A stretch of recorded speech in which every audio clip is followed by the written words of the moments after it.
નમસ્કાર. એલ્યુમિનાઈ ઓફ આઈજીએચએસ પોડકાસ્ટમાં હું નરેન્દ્ર રામાનુજ આપનું હાર્દિક સ્વાગત કરું છું. આપ જાણો છો એમ આ પોડકાસ્ટ શરૂ કરવાનો મુખ્ય હેતુ એ હતો કે શ્રી ઇન્દિરાબાઈ ગર્લ્સ હાઈસ્કૂલને 2024માં 75 વર્ષ પૂર્ણ થયા. તો એ અંતર્ગત અમે જે અમૃત મહોત્સવ ઉજવવાનું આયોજન કરીએ છીએ અને એનો પ્રચાર અને પ્રસાર પોડકાસ્ટના માધ્યમથી કરીએ છીએ, જેમાં આપણે ભૂતપૂર્વ વિદ્યાર્થીઓને આમંત્રિત કરીએ છીએ.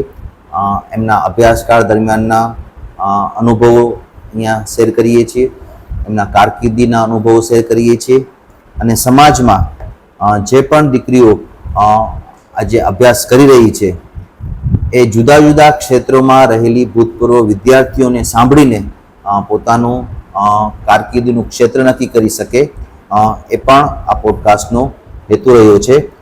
તો આજના પોડકાસ્ટમાં આપણી સાથે છે સુજ્ઞશ્રી શિલ્પાબેન ગોર, જો એડવોકેટ છે, નોટરી, સરકારી ટ્રેન્ડ મીડિયેટર પણ છે.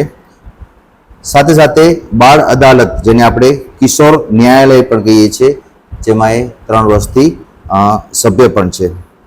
ભુજ બાર એસોસિએશનના ઉપપ્રમુખનો હોદ્દો પણ ધરાવે છે.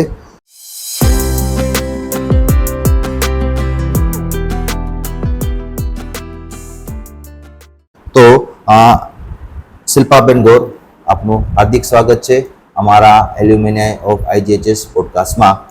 સૌપ્રથમ આપનો પરિચય મેળવીએ, ત્યારબાદ આપણે પોડકાસ્ટમાં પ્રશ્નોત્તરીની ચર્ચા કરીએ. શિલ્પાબેન, સૌપ્રથમ તો થેન્ક યુ રામાનુજ સર, આપે મને અહીંયા આમંત્રિત કરી. મારો પરિચય આપું તો શિલ્પા જયંતિલાલ ગોર. જી. 1987-88માં મેં અહીંયા 8મા ધોરણમાં એડમિશન લીધેલું અને 92 સુધી મેં અભ્યાસ કરેલો 12 કોમર્સ પ્રવાહમાં. જી. અને ત્યારબાદ મેં લાલન કોલેજમાં અભ્યાસ કરેલો છે, BA નો. અચ્છા. અને BA LLB કરી અને 1999 થી વકીલાત ક્ષેત્રે કામકાજ કરું છું. જી જી જી. શિલ્પાબેન, આઈજીએચએસમાં તમે અભ્યાસક્રમની શરૂઆત કરી. એના પહેલા હું પૂછીશ કે આઈજીએચએસની સ્થાપના અને ભૂતકાળ વિશે આપ શું જાણો છો? જી, મને ધ્યાન છે ત્યાં સુધી 1949માં આ સ્કૂલની સ્થાપના થયેલી છે. જી. અને ત્યારથી કરી અને અત્યાર સુધી જે અભ્યાસકાર, જે વિદ્યાર્થીનીઓ પાસ આઉટ થયેલી છે તે પોતાને ઘણી બધી વિદ્યાર્થીનીઓ એવી છે કે જે પોતાના દરેક ક્ષેત્રે પોતાનો રોલ અદા કરે છે. જી જી. આપણી આઝાદી 1947માં મળી અને ત્યારબાદ 1949માં જ શ્રદ્ધેય શ્રી ડોસાભાઈ લાલચંદ થાવર અને એમના ભાઈ શ્રી કરમચંદ લાલચંદ થાવર, બંને ભાઈઓએ એવું વિચાર્યું કે કન્યા કેળવણી માટે એક અલગ શાળા હોવી જોઈએ, જેથી એ સમાજમાં કન્યા શિક્ષણ ઉપર એટલું ભાર નહોતું મૂકવામાં આવતું. એટલે એમણે કન્યાની એક અલગ શાળાનો વિચાર આવ્યો અને એમણે તે સમયના રાજાશ્રી પાસેથી અરજી કરીને એક જમીનની માંગણી કરી અને કચ્છ સ્ટેટ, તે વખતના કચ્છ સ્ટેટના રાજાશ્રીએ જમીન ફાળવી અને ત્યારબાદ લગભગ 1 લાખનું, એ વખતના 1 લાખ એટલે આજે ઘણી બધી રકમ કહી શકાય, 1 લાખનું દાન બંને ભાઈઓએ કરીને આ સંસ્થાની સ્થાપના કરી અને કન્યાઓના ઉત્કૃષ્ટ કારકિર્દી માટે એક ઉત્તમ પગલું ભર્યું, જેથી આજે લાખો દીકરીઓ જે અભ્યાસ કરી ચૂકી છે શ્રી ઇન્દિરાબાઈ ગર્લ્સ હાઈસ્કૂલ ભુજમાંથી, એમણે પોતાની કારકિર્દી બનાવી છે. એ આભારી છે બંને બંધુશ્રી, શ્રી શ્રદ્ધેય શ્રી ડોસાભાઈ થાવર અને શ્રી કરમચંદ થાવરના ઉત્કૃષ્ટ પ્રયત્નોથી. તો અત્રેથી શાળા પરિવાર તરફથી, આપ તરફથી હું હાર્દિક એમનો આભાર માનું છું, એમના પરિવારનો, કે જેથી આપણે અહીંયા બેસીને આજે એમની શાળામાં આ પોડકાસ્ટ લઈ રહ્યા છીએ. ચોક્કસ સર. હજી એક ઉમેરો કરીશ કે હું ઇન્દિરાબાઈ કન્યા શાળામાં પણ ભણેલી છું અને મારા ધ્યાન પ્રમાણે એ શાળા પણ એમને જ બનાવેલી છે. જી હા, એમાં હું તમારો વાતનો ઉમેરો કરીશ. આપણે વાત કરી આ શાળાની, જેની સ્થાપના થઈ છે 1949માં. મારી એમની સાથે જે પ્રમાણે વાત થઈ છે એમના ભત્રીજા ડોસાભાઈ લાલચંદ થાવરના ભત્રીજા અને આમના સુપુત્ર કરમચંદ થાવરના સુપુત્ર એમની સાથે મારી વાત થઈ એ પ્રમાણે ઈસવીસન 1939માં જી 1939માં આપ જે કહો છો શ્રી ઇન્દિરાબાઈ કન્યા શાળા જે પ્રાથમિક શિક્ષણ પૂરું જી. પાડતી હતી એની સ્થાપના થઈ હતી અને 39 બાદ એમને 1944 કે 45માં એવો વિચાર આવ્યો. એ સમયે કોઈ કન્યાની અલગ શાળા ન હતી. તો ત્યારબાદ ઉચ્ચ શિક્ષણ માટે બરોબર તો ઉચ્ચ શિક્ષણ માટે એમને એવો વિચાર આવ્યો કે ભાઈ કન્યા આગળ ભણી શકે એટલા માટે એમને આ શાળાની સ્થાપનાનો વિચાર આવ્યો. આપની વાત એકદમ સાચી છે. જી હા, અને એ વખતમાં જ્યારે 49માં સ્કૂલ બની એના પછી મારી મમ્મીએ પણ 1958 સુધીમાં આ સ્કૂલમાં જી. શિક્ષણ મેળવેલું છે. જી જી અને એણે પણ પોતાની કારકિર્દી શિક્ષક તરીકેની પ્રાઇમરી ટીચર તરીકેની બજાવી અને હાલ નિવૃત્તિ જીવન જીવે છે. જી એમનું શુભ નામ? નિર્મળાબેન નાનાલાલ ગોર. અચ્છા, એમને એમનો ફરજ કાળ ફરજ કાળ એમને 2005માં રિટાયરમેન્ટ લીધું અને કઈ સ્કૂલમાંથી? જેષ્ટાનગર પ્રાથમિક શાળામાં, જી શાળા નંબર અચ્છા. અને 6. એમને અહીંયા અભ્યાસ કર્યો છે. એમને અભ્યાસ તો કર્યો. વિનંતી કરીશ આપણે પણ એમને પોડકાસ્ટ માટે આમંત્રિત કરશું. ચોક્કસ. જી મેમ. આઈજીએચએસ માં આપનો અભ્યાસકાળ કયા વર્ષથી શરૂઆત થયો? મારો અભ્યાસકાળ મેં 8મા ધોરણથી એડમિશન લીધું 1987-88 માં જી અને 1992માં મેં મારો અભ્યાસકાળ અહીંયા પૂરો કર્યો, 12 કોમર્સ. ઓકે. આપના અભ્યાસકાળ દરમિયાન આચાર્ય શ્રી? મૃદુલાબેન અંતાણી. ઓકે. અને શાળા પરિવાર વિશે શું જાણો છો આપ? શાળા પરિવારમાં અમારો બહુ મોટો પરિવાર હતો. બધા શિક્ષકો એકદમ સોબર નેચરના હતા જી અને પ્લસ અમને જે માર્ગદર્શન જોઈતું હોય તે આપવા માટે કાયમ એ લોકો તત્પર રહેતા હતા. ઓકે. એમાં મોહિનીબેન, જી હંસાબેન ઠક્કર, જી. દર્શનાબેન, હમ ગૌરીબેન, સંધ્યાબેન, પન્નાબેન, અનુપમાબેન, અજાણીબેન, હમ આ બધા શિક્ષકો પાસે હું ભણેલી છું. જી, હજી અમુક એવા છે કે જે મને અત્યારે નામ યાદ નથી, જી જી જી પણ આવા ઘણા શિક્ષકો હતા. અચ્છા. આપની સાથે અભ્યાસ કરી ચૂકેલ તમારા જ ક્લાસમેટ એના તમે નામ લઈ શકો, જેથી પોડકાસ્ટ જોતા હોય તો એમને થાય કે ના મારી મિત્ર મને યાદ કરે છે આ પોડકાસ્ટમાં, જી. તો એમના નામ લેશો? ચોક્કસ. અત્યારે કોઈ કારકિર્દીમાં હોય તો પણ આપ જણાવશો. ચોક્કસ. એક અમારે નરગીશ કરીને હતી, નરગીશ રાજાણી કરીને, જી જે અત્યારે ફોરેન કન્ટ્રીમાં છે, કેનેડા છે કે અમેરિકા છે મને બહુ ખ્યાલ નથી, પણ એ અમારે અહીંયા મારા ક્લાસમાં હતી. Okay. અને એ અહીંયા કને અમારા વખતમાં હમ એ જીએસ પણ રહી ચૂકેલી હતી. જી બીજી પણ છોકરીઓ છે, શીતલ, હમ પિંકી, પારુલ નામ હતું પણ અમે લોકો એને પિંકી કહેતા, ઓકે ઓકે ભારતી, આ બધી ઘણી બધી. અમારો ક્લાસ આખો એવો એક ક્લાસ હતો કે જે અમે 12થમાં હતા, 11-12 બંનેમાં. હમ તો અમારો ક્લાસ આખો 2 વર્ષ અમે લોકો બધા સાથે નાસ્તો કરતા રિસેસ ટાઈમ દરમિયાન. જી જી આજે પણ કેન્ટીનની વ્યવસ્થા શાળામાં છે. તો આજે તમે જેમ કીધું એમ તો આજે પણ જે દીકરીઓ અભ્યાસ કરે છે એ આ રીતે તમારી જેમ હળીમળીને રિસેસમાં સાથે નાસ્તો કરે છે. હું વિનંતી કરીશ અત્રેથી અમારા શાળા પરિવાર તરફથી કે આપના જે પણ મિત્રો છે એમને તમે વિનંતી કરશો આપણા આઈજીએચએસના ગ્રુપમાં જોડાઈ જાય અને એમને પણ આપણે પોડકાસ્ટ માટે આમંત્રિત કરશું. જી, એક ફ્રેન્ડ મારી સ્કૂલ કન્યા શાળાથી મારી ફ્રેન્ડ હતી જે સાવિત્રી જાટ કરીને છે. જી જી એ અત્યારે એડવોકેટ પણ છે, નોટરી પણ છે અચ્છા અને પ્લસ નગરપાલિકામાં કાઉન્સિલરનો હોદ્દો પણ ધરાવે છે.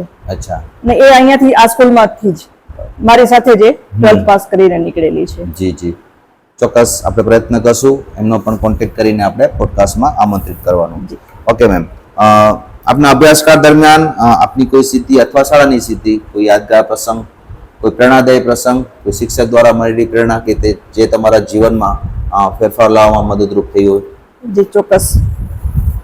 સ્કૂલની સિદ્ધિઓ તો ઘણી બધી હતી એ વખતે પણ, કારણ કે જે રીતે વાત કરી બધા શિક્ષકો સોબર નેચરના હતા, એટલે દરેક જગ્યાએ દરેક વ્યક્તિઓને અલગ અલગ એના પ્રમાણે કેપેસિટી પ્રમાણે માર્ગદર્શન મળતું રહેતું અને પોતાની કારકિર્દી બનાવતા રહેતા. જી જી પણ એક પ્રસંગ મારા જીવનમાં જ એવો બન્યો હતો કે મને ટ્યુશન શું એ ખબર નથી. જી ટ્યુશન મેં કોઈ દી મેળવ્યું નહોતું.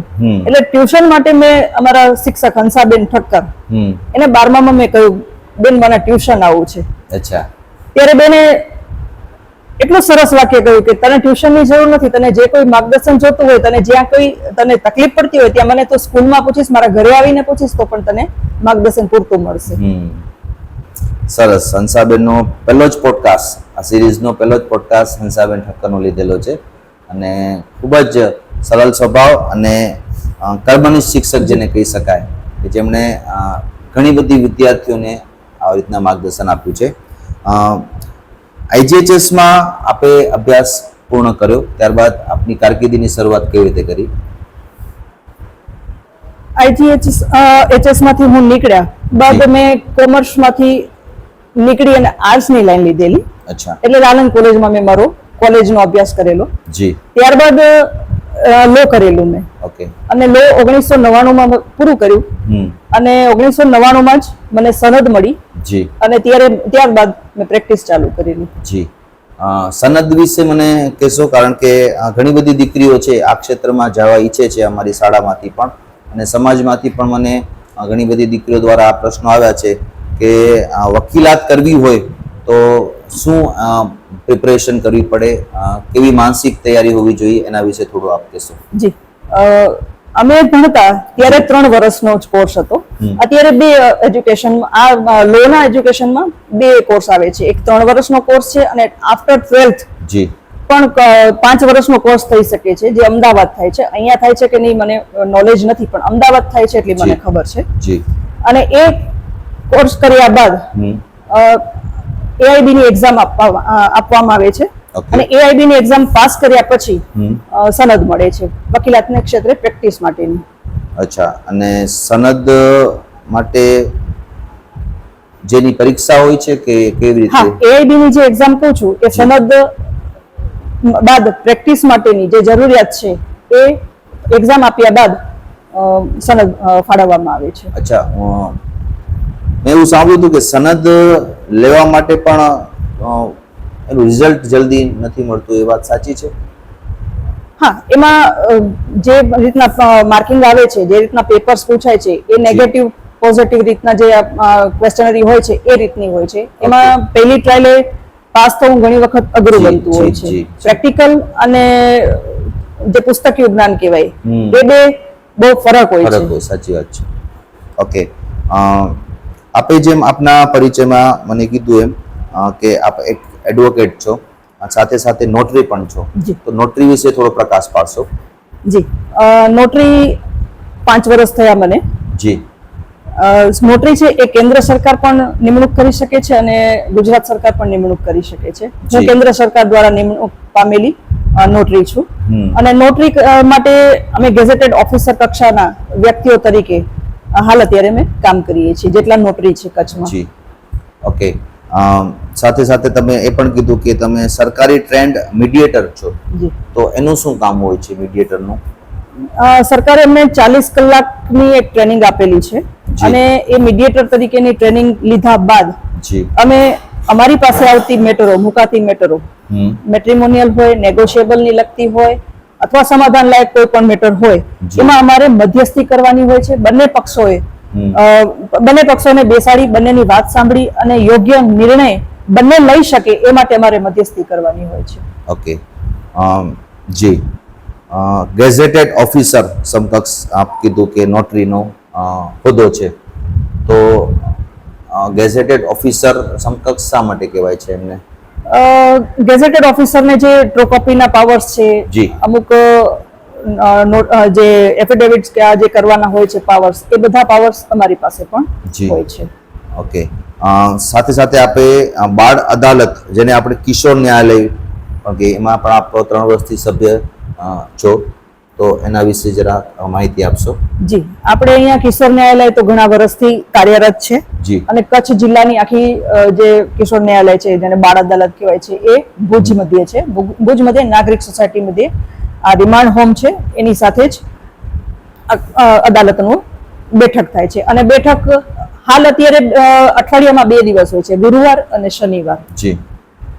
અને એની અંદર બાળકોને લગતા જેટલા કેસો છે, જે બાળકોએ ગુના કર્યા છે, ચોરી છે, અત્યારે તો રેપની ફરિયાદો પણ આવે છે. નાના છોકરાઓ જે મોબાઈલ ને આના કારણે જે શીખ્યા છે, જેટલું સારું મળે છે એટલું ખરાબ પણ એમાંથી એ શીખતા હોય છે. એટલે એને લગતા જે ગુનાઓ બનતા હોય છે એ ગુનાઓના કારણે છોકરાઓ ત્યાં આવતા હોય છે અને એમના ઉપર જે કેસ બનતા હોય છે એ કેસો અમારે ત્યાં ચલાવવાના હોય છે. જી, બાળ અદાલતમાં જેમ આપણે જોઈએ છીએ કે જે ગુનેગારો છે એમને સજા મળે છે, તો બાળકોને પણ સજાનો પ્રકાર કેવો હોય છે?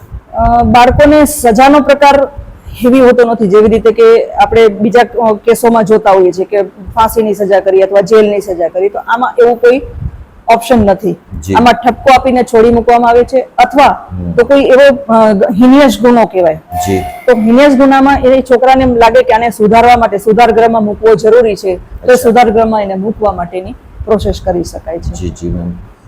ઓકે, અમારી દીકરીઓ એ પણ જાણવા માંગતી હતી કે અદાલતના પ્રકારો કેટલા હોય છે, તો એના વિશે આપ કહેશો કે ઘણી બધી અદાલતો આપણે ન્યૂઝમાં પણ જોઈએ છીએ, ટીવીમાં પણ જોઈએ છીએ, જુદા જુદા પ્રકારો હોય છે એના નામ મુજબ, તો નામ મુજબ આપ જરાક એ પ્રકાશ પાડશો. જી, હવે જિલ્લા કક્ષાએ જોઈએ જી તો સેશન્સ અદાલત હોય છે, એને અનુલક્ષીને આસિસ્ટન્ટ કોર્ટો હોય છે, ઓકે, જેને એડિશનલ કોર્ટ કહેવાય છે.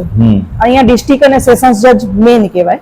જી, કચ્છ જિલ્લા આખાની બધી જેટલી કોર્ટો હોય એનું હેન્ડલિંગ છે એ આ ડિસ્ટ્રિક્ટ અને સેશન્સ જજ કરતા હોય છે. ઓકે, પ્લસ તાલુકા કોર્ટો હોય છે, જિલ્લા કોર્ટો હોય છે, એની અંદર પણ ચીફ કોર્ટ, સિવિલ કોર્ટ, એમાં જુનિયર અને સિનિયર ડિવિઝન બંને આવે છે, અને એડિશનલ કોર્ટ આવે, ફેમિલી કોર્ટ આવે, કન્ઝ્યુમર ફોરમ આવે, લેબર કોર્ટ આવે છે. ઓકે, આ બધી જિલ્લાની લગતી અદાલતો છે. એવી રીતે હાઈકોર્ટ છે, એના પછી સુપ્રીમ કોર્ટ છે. જી જી જી. અને સુપ્રીમ કોર્ટમાં પણ જ્યારે કોઈ એવી ફાંસીની સજા થઈ હોય કે આજીવન કેદની સજા થઈ હોય અને એમાંથી જો માફી અપાવડાવી હોય, તો એ રાષ્ટ્રપતિને જો અરજી કરે અને રાષ્ટ્રપતિને એવું લાગે કે આની અંદર આને માફી મળવા પાત્ર છે, તો એ યોગ્ય નિર્ણય કરી અને એને માફી પણ આપી શકે છે. જી, એટલે કે અદાલત દ્વારા જે નિર્ણય લેવામાં આવ્યો હોય, કોઈને ફાંસી આપવામાં આવી હોય, તો રાષ્ટ્રપતિ એને મોકૂફ રાખી શકે છે. જી જી, ચોક્કસ. Thank you. એક પ્રશ્ન મારી પાસે એ પણ આવ્યો હતો કે જ્યારે પણ આપ અદાલતમાં કોઈ કેસ લડી રહ્યા હો છો કોઈ પણ ક્લાયન્ટના, તો એમાં શબ્દ વાપરો છો કલમ, જે આ કલમ મુજબ, જી, તો એ એકચ્યુઅલી કલમ શું છે? કલમ એટલે સરકારે જે બંધારણ મુજબ કાયદાકીય જે કાયદાઓ બનાવેલા છે, અચ્છા, એ કાયદાઓને એક ગ્રંથમાં સાંકળવામાં આવે છે અને એને જે ગુના, કયા પ્રકારના ગુના છે એને કલમ તળે બાંધવામાં આવ્યા છે, અને એ કલમ તળેથી એ આખા કેસનું નિષ્કર્ષ નીકળે છે કે આ કયા પ્રકારનો ગુનો છે અને કયા પ્રકારે એને ચલાવવાનો છે. જી જી જી. હા, તો એમ કહી શકાય કે કલમ એટલે એક નિયમની પ્રતિકૃતિ કહી શકાય, જેના આધારે એને સજા અથવા તો કેસની કાર્યવાહી કરવામાં આવે છે કહી શકાય. દાખલા તરીકે કહું તો 302 છે કલમ. જી જી. આઈપીસી ની કલમ 302 છે, તો આઈપીસી કલમ, હવે આઈપીસી છે એને અત્યારે સુધારો કર્યો છે સરકારે. જી. તો એ આખું જે ઢાંચો છે એનો, એ 302 છે, એ કન્વર્ટ કરીને એની સેક્શન અત્યારે મને એક્ઝેક્ટ યાદ નથી, કારણ કે આ હમણાં 3 બુક્સ છે એ અમારા માટે નવા આવ્યા છે. જી જી. ત્રણેય કાયદામાં સુધાર લઈ આવ્યા છે અને ત્રણેયના નામ ચેન્જ કર્યા છે. આઈપીસી, ભારતીય પુરાવા સંબંધિત જે કાયદો હતો એ, અને સીઆરપીસી.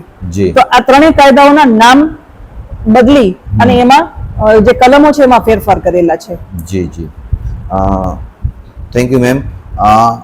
ખરેખર તો અમારે તમારો પરિચય લેવાનો હતો, પણ આપની કારકિર્દી ક્ષેત્રે ઘણા બધા પ્રશ્નો મારી પાસે આવ્યા હતા, તો એ કારકિર્દીમાં મેં વધારે પ્રશ્નો એટલા માટે લીધા કે સમાજની દીકરીઓ જાણવા ઈચ્છે છે, એમને પણ આ ક્ષેત્રે જવું છે, તો એટલા માટે આપનું માર્ગદર્શનની જરૂર હતી.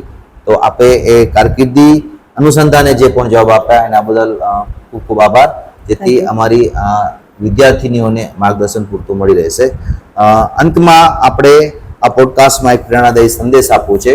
આપણે જાણો છો કે 2024માં આ શાળાને 75 વર્ષ પૂર્ણ થયા, અને એ સંદર્ભમાં અમૃત મહોત્સવની ઉજવણી માટે જે પણ આયોજન થઈ રહ્યું છે તો એમાં આપણે ભૂતપૂર્વ વિદ્યાર્થીઓને આમંત્રિત કરીશું.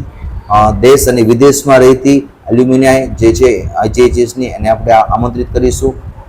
પોતાની શાળામાં આવશે, પોતાની યાદગાર સ્મૃતિઓને યાદ કરશે અને આ શાળામાં આવીને આ મહોત્સવ ઉત્સાહભેર ઉજવશે. તો એ માટે આપણે એક પ્રેરણાદાયી સંદેશ આપીએ કે વધુને વધુ વિદ્યાર્થીનીઓ આ સમુદાયમાં જોડાય. સોશિયલ મીડિયાના માધ્યમથી, વોટ્સઅપના માધ્યમથી, ગૂગલ ફોર્મના માધ્યમથી અથવા તો આવા પોડકાસ્ટના માધ્યમથી.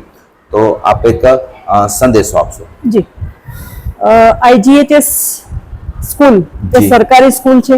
આપણે એમાંથી ભણીને બહાર નીકળ્યા છીએ, તો ચોક્કસપણે હું કહીશ કે આ સ્કૂલમાં આપણું જે આપણને આપ્યું છે એનું ઋણ અદા કરવાનો આ સમય છે. જી.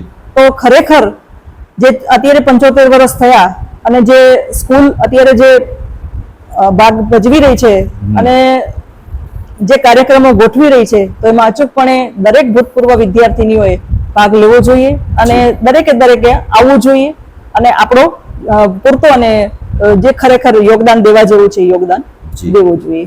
ચોક્કસ મેમ, આપે જેમ કીધું એમ કે આ શાળામાંથી અભ્યાસ કરી ચૂક્યા છો, તો શાળાને આપણે ઋણ અદા તો નથી જ કરી શકવાના, પણ એ શાળાને કોઈ પણ કાર્યક્રમ અથવા તો શાળાને આપણે સહયોગ આપવા માટે જે પણ આપણાથી થઈ શકે એ આપણે કરી શકીએ. જરૂર નથી કે આર્થિક રીતે જ કરી શકીએ. આપણે શાળામાં આવીને શાળાને સહયોગ કરશું તો એ પણ શાળા માટે ખૂબ જ મહત્વનું રહેશે. તો ખૂબ ખૂબ આભાર શિલ્પાબેન, આપણે આપણો કિંમતી સમય આપ્યો અને આપનો અભ્યાસકાળ સાથે સાથે કારકિર્દી માટે પણ પૂરતું માર્ગદર્શન આપ્યું એ બદલ આપનો ખૂબ ખૂબ આભાર. Thank you very much. ખૂબ ખૂબ આભાર આપનો પણ મને આમંત્રણ આપ્યું.